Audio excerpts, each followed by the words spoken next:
boa noite. Estou aqui hoje com a palavra escrita no papel. Eu quero compartilhar com vocês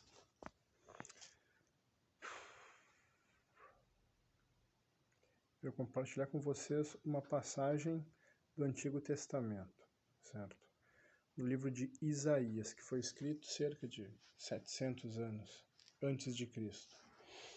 E é uma das passagens mais conhecidas do Antigo Testamento, inclusive creio que seja a mais conhecida do livro de Isaías, pelo fato de que prevê que antecede a vinda de Jesus, né? Como isso vai acontecer.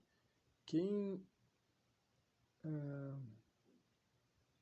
promove, né? Quem prega o judaísmo e quem segue a filosofia judaica atribui essa passagem do servo sofredor ao povo de Israel, certo? Eu sou cristão e para mim está mais do que claro aqui que faz referência a Jesus, ok? Naturalmente, esses livros eles foram escritos, se não me engano, em hebraico e em aramaico na época. E nós temos uma tradução, né? A tradução que já foi traduzida. Então, a tradução do aramaico e do hebraico foi para o inglês e depois veio para o português. Então, existem traduções diferentes, certo? Mas nenhuma vai se desviar muito do que eu vou ler aqui para vocês agora, certo? E acaba que o pessoal usa a leitura do texto em hebraico para tentar justificar essas peculiaridades na tradução e apontar não para Jesus, mas sim para o povo de Israel, certo? Mas existem alguns fatos aqui no meio do texto que eu não consigo concordar que seja o povo de Israel e sim o próprio Cristo, certo? Vamos lá então. Isaías 5:3 diz assim: Quem tem acreditado em nosso relato e a quem é o braço do Senhor revelado?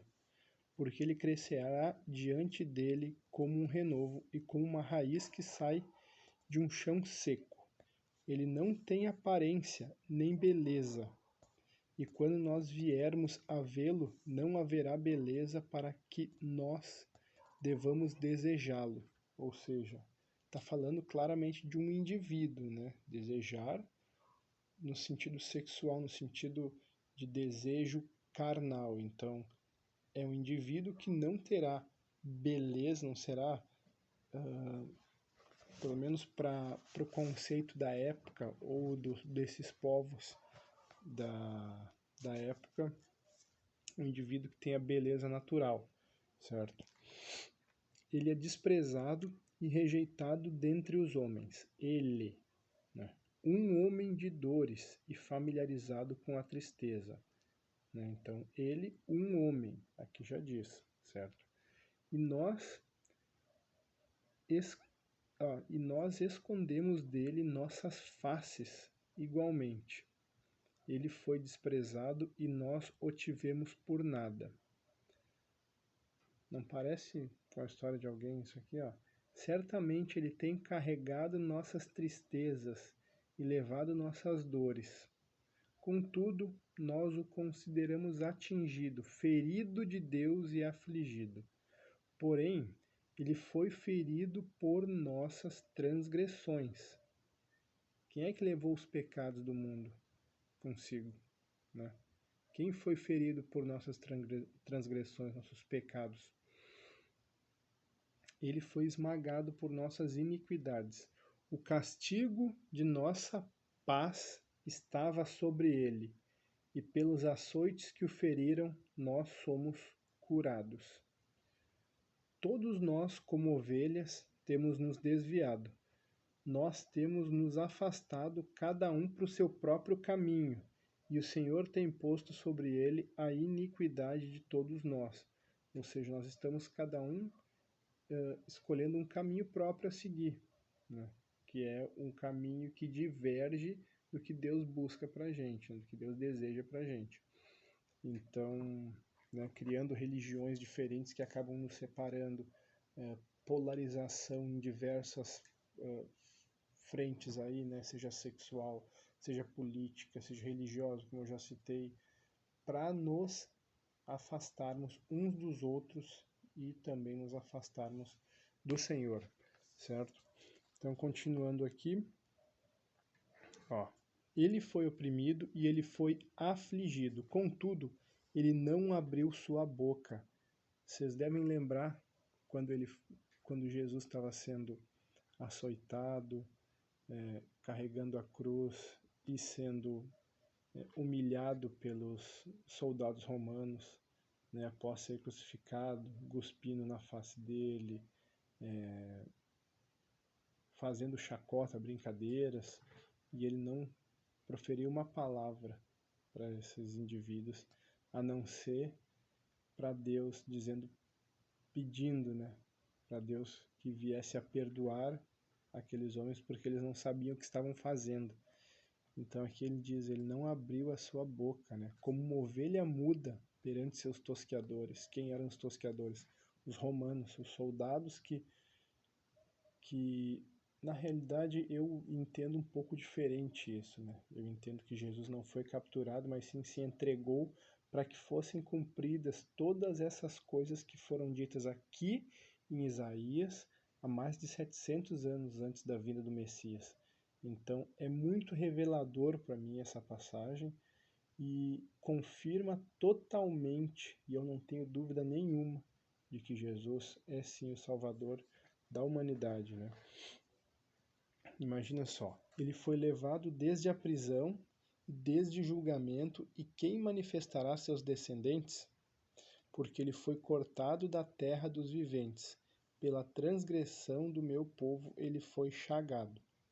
E ele fez a sua sepultura com o perverso e com o rico em sua morte.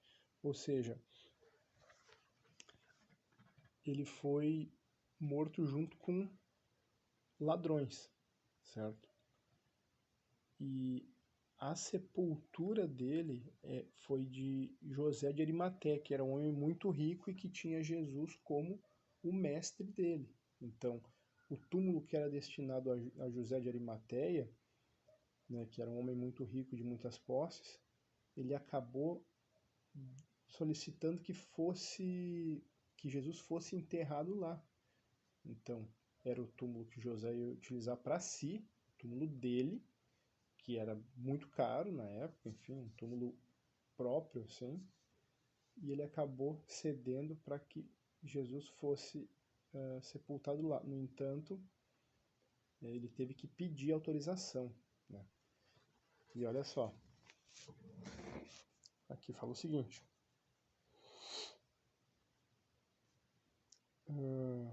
o perverso e o rico em sua morte. Portanto, ele não tinha feito nenhuma violência, nem engano algum estava em sua boca. Contudo, agradou ao Senhor feri-lo. Agradou ao Senhor feri-lo. Vocês devem lembrar daquela passagem que Jesus fala assim: Pai, se possível for, afasta de mim esse cálice, mas que seja feita a tua vontade. E a vontade de Deus naquele momento era assim salvar a humanidade. Ele entregou seu filho para que isso fosse concretizado. E aí fala o seguinte: ele o submeteu a padecimento. Quando tu vieres a fazer da alma dele uma oferta pelo pecado, ele verá sua descendência, ele prolongará seus dias e a vontade do Senhor prosperará nas mãos dele. Ele verá o penoso trabalho de sua alma e estará satisfeito. Pelo seu conhecimento, meu justo servo justificará muitos, porque ele carregará as iniquidades dele. Quem fez isso, cara? Não tem outra pessoa senão o próprio Cristo. No entanto, a justiça de Deus, ela é de uma outra ordem, né? Ela não é semelhante à justiça humana. Aqui, por exemplo, quando você rouba ou comete um assassinato, alguma coisa assim, você vai ser submetido à justiça humana, que é você vai ter que pagar uma fiança, ou vai ter que ser preso e condenado a alguns anos, ou a trabalhos, e etc., como aqui no Brasil acontece. No entanto, a justiça de Deus, ela transcende esse nosso entendimento de justiça humana, pelo fato de que ele entregou Jesus para que morresse pelos nossos pecados, sem que ele tivesse pecado algum. E a justiça, na realidade, seria feita se nós pagássemos pelos nossos pecados e não Jesus. Então é de uma outra ordem, certo? Agora fala assim: portanto, eu dividirei para ele uma porção com o grande, e ele dividirá o despojo com o forte, porque ele tem derramado a sua alma até a morte, e ele foi contado com os transgressores, e ele carrega o pecado de muitos e fez intercessão pelos transgressores. E aqui se encerra a passagem do servo sofredor, né? Isaías 53, aí vai do 1 ao 12. É muito revelador. Se você não tinha ouvido ainda essa passagem, não tinha lido, vai lá. Se você não está acreditando no que eu falei aqui, talvez tenha alguma dúvida em relação a isso que eu escrevi, pega uma Bíblia e vai lá. No livro de Isaías, no Antigo Testamento, Isaías 53, do 1 ao 12, você vai ver exatamente, talvez se for uma tradução diferente, mas você vai ver exatamente o que eu li aqui, e que foi escrito em talvez 740 anos antes da vinda de Jesus para a Terra. Tá? Então, isso aqui, na verdade, é o início de um trabalho que eu estou iniciando relacionado à servidão. Né? Jesus foi o maior servo que o mundo já viu, que ele serviu a todos nós com a vida dele. E o mínimo que eu posso fazer é também servir a vida de outras pessoas como o exemplo de Jesus, né? O exemplo que Jesus deixou para mim e para nós aqui na Terra. Então, é o início de um trabalho, eu espero dar continuidade ao longo dos dias agora, e eu vou seguir essa linha de raciocínio, né? De servir, serviços e ser visto, né? Entre as coisas diferentes, mas que são congruentes, e a gente vai abordar isso aí ao longo do tempo. Já deu 3 minutos de vídeo, eu vou agradecer a você que ficou aqui até o fim, e nos vemos aí nos próximos dias. Valeu!